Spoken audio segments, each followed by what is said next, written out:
Women of Reddit, what was your worst run-in with a creep? 15 years of being followed.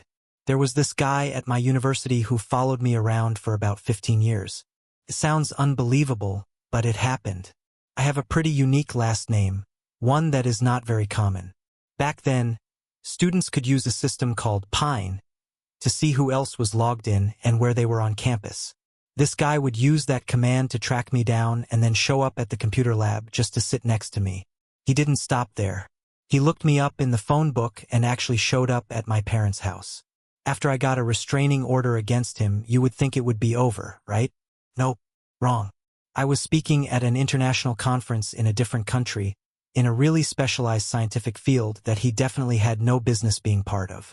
Guess who was sitting right there in the front row? Him. A few years later, I was at an alumni event with my husband. My husband got up to go to the restroom. The moment he left the table, guess who sat down next to me? Same guy. The police were called that time. It has been a few years since anything happened, but I still feel paranoid, always looking over my shoulder. It's a relief he is not around anymore, but the memory sticks with me. The man at the bus stop. This happened when I was a freshman in college. I was waiting at the bus stop, holding a bag of groceries in each hand, just minding my own business, ready to head home. Out of nowhere, this older man, probably in his late 40s or early 50s, started coming toward me saying some really crude things. I'm barely over 5 feet tall. This guy towered over me and was easily twice my size. I ignored him completely, didn't say a word, didn't even look at him. But the closer he got, the worse his comments became. They turned more and more sexually explicit. I realized the longer I stayed quiet, the closer he would keep coming. When he got about an arm's length away, I finally snapped and spoke up. I had planned to say something polite, like, "You're making me uncomfortable. Please give me some space." But I guess I was out of patience because what actually came out was, "Can you back the F*** up away from me?" Oh my God. That grown man acted like I just committed a crime. He started yelling about respecting elders and how rude I was. Then he actually threw a bottle at me. Luckily, he missed. He went on yelling and berating me for maybe 5 more minutes until the bus finally showed up. I never went back to that grocery store after that. The Corvette guy and the long walk home. Character count with spaces 1097. There was this guy back in my hometown who used to wait outside the high school with the door to his Corvette wide open. He'd hang out there hoping some girl would get in. I lived way out in the middle of nowhere. To get to my house from the school bus stop, I had to walk over a mile down a 1-lane dirt road that twisted through the woods. One day, as the school bus was coming up to my driveway, that Corvette guy was parked there with his door open. The bus driver saw him and wouldn't let me get off. Instead, the bus went on to the next stop. The driver told me to go to that house and call my parents so they could come get me. This was long before cell phones were a thing, so it was the only option. The owner who wouldn't take no. I have a few stories, but this one takes the cake. I'm a bartender, and one night I was serving 3 guys who worked at a nearby Italian restaurant. They offered me a job, but I politely said no. They were the last people I served that night. After closing out their tab and finishing my side work, a busboy walked me to my car. Once he left in his own car, this black Porsche SUV pulled in and blocked me in my parking spot. The window rolled down, and I saw it was the owner of that Italian restaurant. He asked if I wanted to go home with him. I said no. Then he asked if the busboy was my boyfriend. I lied and told him yes. He scoffed and sped off. I hurried home, but when I pulled into my driveway, I saw that same SUV drive by again. I woke up my neighbor, who was in the military, and asked him to keep watch. That night, I found the guy's name online, his Facebook page, his business profile, his wife's profile, even his phone number. I took screenshots of everything and sent them to him, warning him to stop harassing me or I'd fight back. I never heard from him again. The lesson? Always be aware of your surroundings when you're driving home. The creepy neighbor in my parents' garden. One of the most memorable moments happened when I was sitting in my parents' front garden, just chilling on the swing, reading a book. The way the yard is set up with trees and stuff, it's super private. You can barely see the swing, deck, or barbecue area from anywhere except the front door. It's a quiet spot. So, there I was reading when I heard someone walking up. I thought it was a family member. Like, who else would be coming into the yard? Suddenly, someone plops down on the swing next to me and throws an arm around me. It was just some random guy. He said a few things, tried to get closer, and when I stood up to leave, he tried to stop me. I booked it back to the house and told my dad what happened, that there was some creep in the garden being totally gross. He just laughed and said, "Oh, that's the new neighbor across the street. Be nice." What the hell? Over the next couple of years, that asshole kept making me and my older sisters, who only visited sometimes, feel really uncomfortable whenever he got the chance.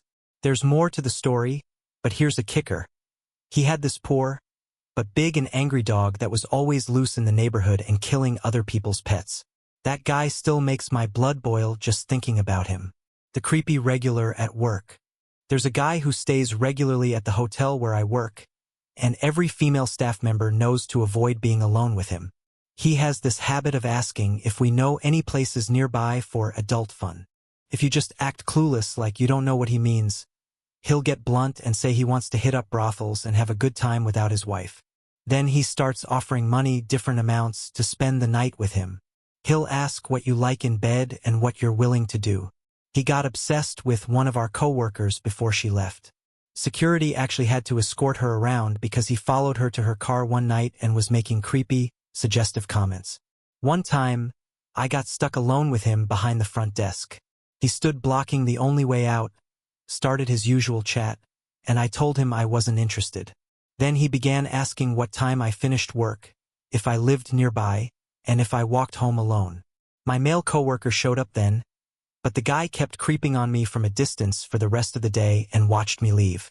I'm sure he's going to assault someone someday, but the hotel won't ban him because he spends money regularly. A lot of people have told me to name the hotel so they can leave bad reviews, but it's probably struggling financially from the pandemic. Tanking its reputation could cost a lot of people their jobs. It's poorly managed, but I don't want to get my coworkers hurt by stirring things up too much. I hadn't thought about involving the police, but it's a good idea. Even threatening to report him might force management to take action. Our old manager had a suck-it-up attitude, but she was replaced by a woman just before the pandemic. I'm hoping the new manager will be more sensitive and push the higher-ups to do something next time. The guy who followed us after the gas station. When I was 18, my friend and I were driving home around 3 in the morning. We stopped at a gas station to grab a snack. As soon as we got out of the car, this guy nearby called out to me. He said, "Brunette, white jacket." Then he asked for my name. I gave him a fake one, and me and my friend went inside the store. We decided to wait it out there until he drove off, but 15 minutes later, he was still outside. Eventually, he came into the store, looked around until he found us, and walked right up to me. He looked about 25 to 30 years old, smelled like cigarettes. I stepped back closer to my friend, but he stepped forward and asked me for my number, calling me cute and all that.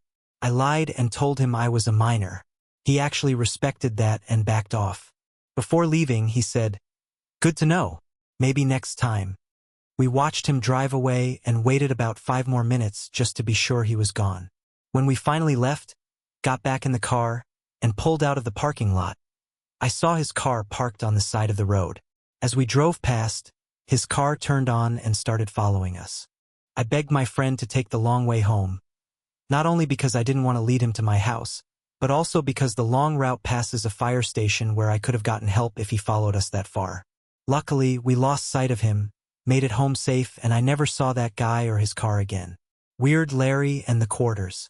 We had this guy named Weird Larry living in my dorm. He tried to hit on every girl but never got anywhere. That's how he got the name, because he was just plain weird. It really crushed his self-esteem. One night, Larry just showed up at my room and invited himself in. I wasn't fully dressed.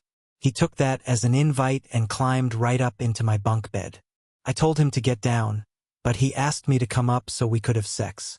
When I said no, he pulled some quarters out of his pocket, put them on my nightstand, and said, "What if I paid you? You could do your laundry." I told him that wasn't enough for a full load of laundry.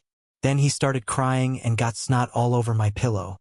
I had to wake up the resident director, the person in charge of the dorm, and have him kicked out. But he didn't stop. He kept sending me messages that got more and more desperate, and eventually they turned into rape threats. I saved all the messages and used them to get a restraining order.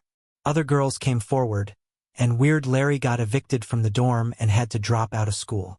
So yeah, long story short, he came into my room uninvited, offered me quarters for sex, cried when I said no, and ended up with a restraining order against him. Good men who cared.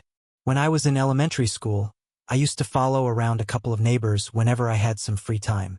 One was an older man in his 70s who took care of his 95-year-old mother. He couldn't leave her home alone, so he was always around. He even showed me how to keep bees. The other was a middle-aged divorced man who missed his kids terribly when they were with their mom. He and his wife just doted on me. One day, I told one of them about a nice man at church who wanted to be my friend. The two of them completely freaked out. I never saw that guy again, and I can't even remember what he looked like. But I remember how upset those two men were. I cried when one of them said, "Grown men don't make friends with 6-year-olds. But they were my friends. They just held me tight, said it was different, and took me home to my parents." Good people like them are amazing. They're important parts of any community. Stranded in the forest. It's crazy reading stories like this and realizing how often these situations happen. Years ago, I was coming home from college for the summer, and my car broke down in the middle of Ocala National Forest in Florida during the summer heat. AAA said the tow truck would take almost 2 hours to get there. They asked if I wanted a police officer to come wait with me, but I stupidly said no.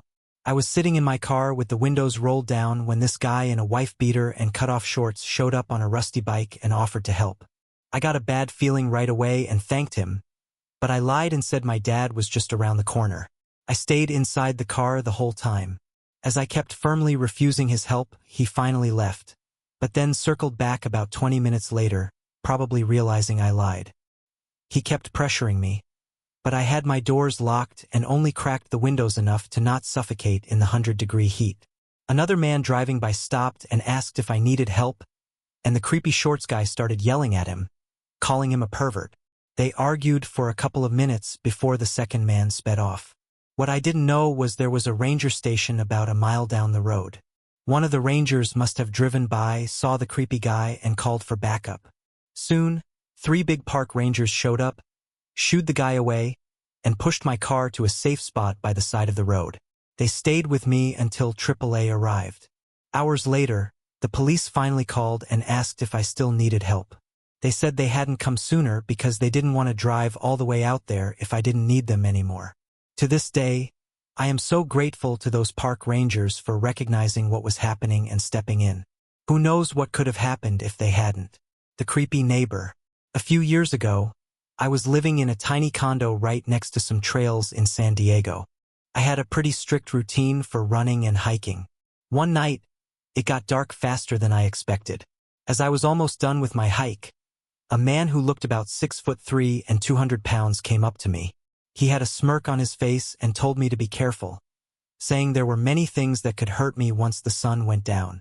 The next day, when I was leaving through my back gate, he was standing there like he was waiting for me. He introduced himself and said he had been watching me for a while. I decided to act like I was just grabbing something from my car and went right back inside. Over the next few days, I kept seeing this guy circling around my condo, looking in if the curtains were open. He was always walking around, day and night. I checked the Megan's Law website and, sure enough, there he was. He had multiple charges, including rape by force or fear and child pornography. I called his parole officer, who got back to me right away. He said I fit this man's usual target and told me to be extremely careful. He promised to do what he could to get the man out of the neighborhood. After that call, thankfully, I never saw the guy again. The creepy veteran next door. When I was in college, I lived in a really cheap, really crappy apartment. It was in a decent city, but the apartment was in the only bad neighborhood around. I was okay with it because the rent was only $300 a month.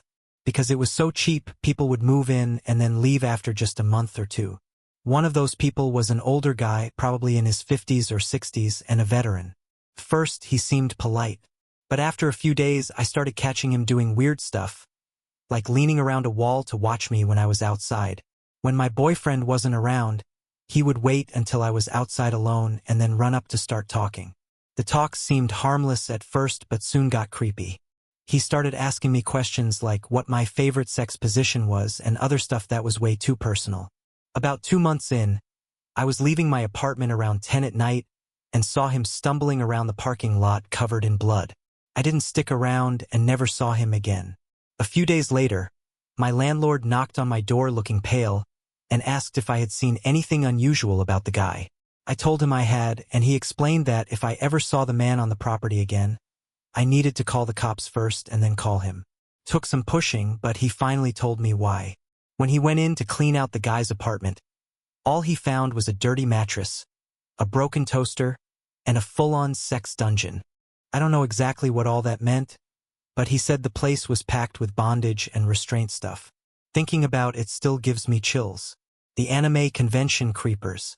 When I was about 14, my best friend and I went to an anime convention together. Back then, the con only required passes to enter the panel rooms, not to hang out in the common areas. My mom was chaperoning us and sat nearby with a bag of snacks and her newspaper.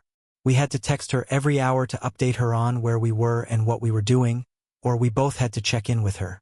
That might sound like a lot, but I later found out my mom knew these events attracted creeps. She wanted to give us freedom to roam but still keep us safe. Before one panel started, 2 college-aged guys sat down on either side of us. They started talking about the show and then asked our names. When they asked my major, I said, "No, in high school," hoping it would scare them off. But one guy just said, "That's fine. We're in college, you know?" His friend put his arm on the back of my friend's chair. I pretended to get a text and told my friend, "Hey, Mom is waiting for us." One of the guys offered to walk us to the parking lot, but I said, "No, my mom's here with us. We're meeting her outside the room." Then I grabbed my friend and we booked it before the panel started. The guys didn't follow once they realized my mom was with us and lost interest. Looking back, that could have gone really badly. I'm so glad my parents chaperoned us like that until we were about 17. The college stalker. When I was in college, I had a really uncomfortable experience with a guy I went on one awkward date with. After that first date, I decided I didn't want to see him again. But he didn't get the message. He started showing up in my dorm building, even though I didn't live there. The dorm doors were controlled by swiping IDs, so he must have found a way in. I would leave my room and find him just sitting outside my door, sometimes at the strangest hours, like 1 o'clock in the morning on a Tuesday. My dorm was corridor style, so I had to walk past him whenever I left for the communal bathroom. Luckily, the girls' bathroom had locks on the main door, so at least I could get some privacy there. I also ran into him around campus at random places. It was obvious he had memorized my schedule. I never gave him my schedule, and we were not even in the same major. To find me, he had to go to a pretty remote part of campus that required a bus ride. That area only had classes for my major. This went on for a couple months. Thankfully, my resident advisor noticed him lingering in the hallway a lot. She talked to me, quickly realized he was not an invited guest, and one night found him outside my door and confronted him. After that, he stayed away from me. The old man in the park. I was sitting in a park in a foreign country, writing a letter home to my mom on a beautiful sunny day. An old man, probably in his 70s, came up to me and asked what I was doing. I told him politely, happy he could understand me in my third language. We had a normal conversation. He asked my age, I told him I was 19, and he asked why I was in that country. Then things got weird. At first, I thought maybe I just didn't understand him well because I wasn't a native speaker. But no, I understood perfectly. He said he couldn't get it up anymore, but women got more out of gentle touches anyway, and that he could make me orgasm that way. Then he touched my knee. I tried to stand up from the bench, but he grabbed my upper arm. My language skills just vanished. I opened my mouth and let out a scream like an animal for what felt like a full minute. A continuous, unbroken howl. He let go of my arm and I stomped off. After that, I never trusted an old man again. Not the creepiest story I have, but the first one that came to mind. The neighbor who faked seizures. When I moved in, The guy in the flat next to mine invited me over for a couple of drinks. About half an hour in, he started having a seizure. I called an ambulance, this was in the UK, and tried to get him on his side. The ambulance crew arrived and took him to the hospital. I told them I'd lock up and he could pick up his keys when he was better. The next morning, he showed up at my door, super apologetic. He asked if he could cook for me as an apology. I wasn't really feeling it, but I said yes anyway. So I went round to his place. He'd cooked something that smelled great. We sat down to eat and he had another seizure. I called another ambulance and it was the same story as last time. The next morning, he told me he had a drinking problem and the seizures were DTs, delirium tremens. I sympathized. My brother was a recovering alcoholic, but I wasn't sure we'd make great friends. About a week later, I left for work and found him fitting in the hallway. I called an ambulance again. Halfway through the call, he grabbed my breast. I told him to stop several times. I heard the call operator say they were sending the police as a precaution. When they arrived, I declined to make a statement and gave the police the keys. Then the weird stuff started. He accidentally began collecting my mail so he could see me. There was a fire right outside my window. I heard someone listening outside the hall while I showered. A few weeks later, his door was wide open and he was fitting again. I called once more and police were sent out. This time, he went to hospital and I made a statement. I ended up installing a few security cameras because I didn't feel safe. About a month later, he snapped. Builders next door woke him up. So he slashed their van's tires, stabbed the neighbor's dog, and stabbed one of the workmen in the leg. I caught everything on camera. The police came to get the footage.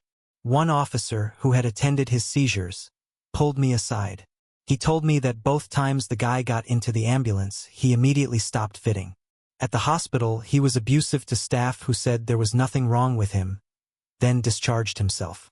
He'd been faking the seizures just to get close to me. He went to prison and I thought that was the end of it, until I realized he'd put my name, address, and phone number on every low-end escort site he could find. I had to move out pretty quickly after that.